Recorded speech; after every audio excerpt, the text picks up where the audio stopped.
আরজিকর হাসপাতালে দুর্নীতির তদন্তে শ্রীরামপুরের তৃণমূল বিধায়ক সুদীপ্ত রায়ের বাড়িতে হানা দিল সিবিআই। যদিও সিবিআই এর যে দুজন অফিসার ওই বাড়িতে যান, সেই সময় তৃণমূল বিধায়ক বাড়িতে ছিলেন না বলেই তারা জানিয়েছেন। আরজিকর হাসপাতালে গত বছর পড়ুয়া চিকিৎসকের ধর্ষণ এবং খুনের মামলার পাশাপাশি সেই হাসপাতালের দুর্নীতির তদন্ত শুরু করে সিবিআই। এই মামলায় ইতিমধ্যেই চার্জ গঠন হয়ে বিচার প্রক্রিয়া শুরু হয়েছে। আরজিকর দুর্নীতি মামলায় মোট 5 জনকে অভিযুক্ত বলে দাবি করেছে সিবিআই। তার মধ্যে রয়েছেন হাসপাতালের প্রাক্তন অধ্যক্ষ সন্দীপ ঘোষ। মহিলা চিকিৎসকের ধর্ষণ এবং খুনের ঘটনায় প্রমাণ লোপাটের অভিযোগে গ্রেফতার হন সন্দীপ ঘোষ।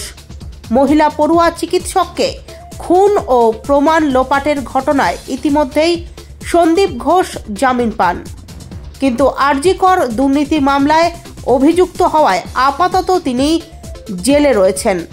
তার সঙ্গে জেলবন্দি রয়েছেন আরও 5 জন অভিযুক্ত।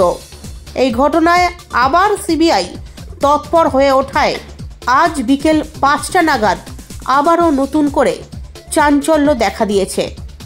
সূত্রের খবর, আরজিকর হাসপাতাল দুর্নীতি মামলায় তৃণমূল বিধায়কের সঙ্গে তদন্তকারী অফিসাররা কথা বলতে চান।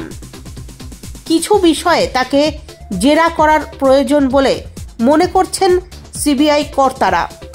তাই তার কলকাতার সিথির মোড়ের বাড়িতে এদিন যান সিবিআই অফিসাররা। এর আগে গত বছর সেপ্টেম্বর মাসেই সুদীপ্ত রায়ের ওই বাড়িতে এবং সংলগ্ন নার্সিংহোমে 1.5 ঘন্টা তল্লাশি চালিয়েছিল সিবিআই।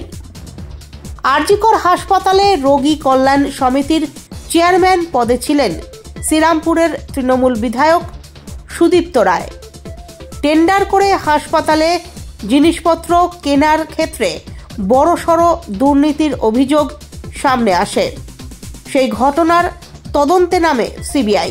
বর্তমানে শ্রীরামপুরের বিধায়ক এবং রাজ্য হেলথ রিক্রুটমেন্ট বোর্ডের চেয়ারম্যান পদে রয়েছেন তিনি। একই সঙ্গে তিনি রাজ্য মেডিকেল কাউন্সিলের সভাপতিও।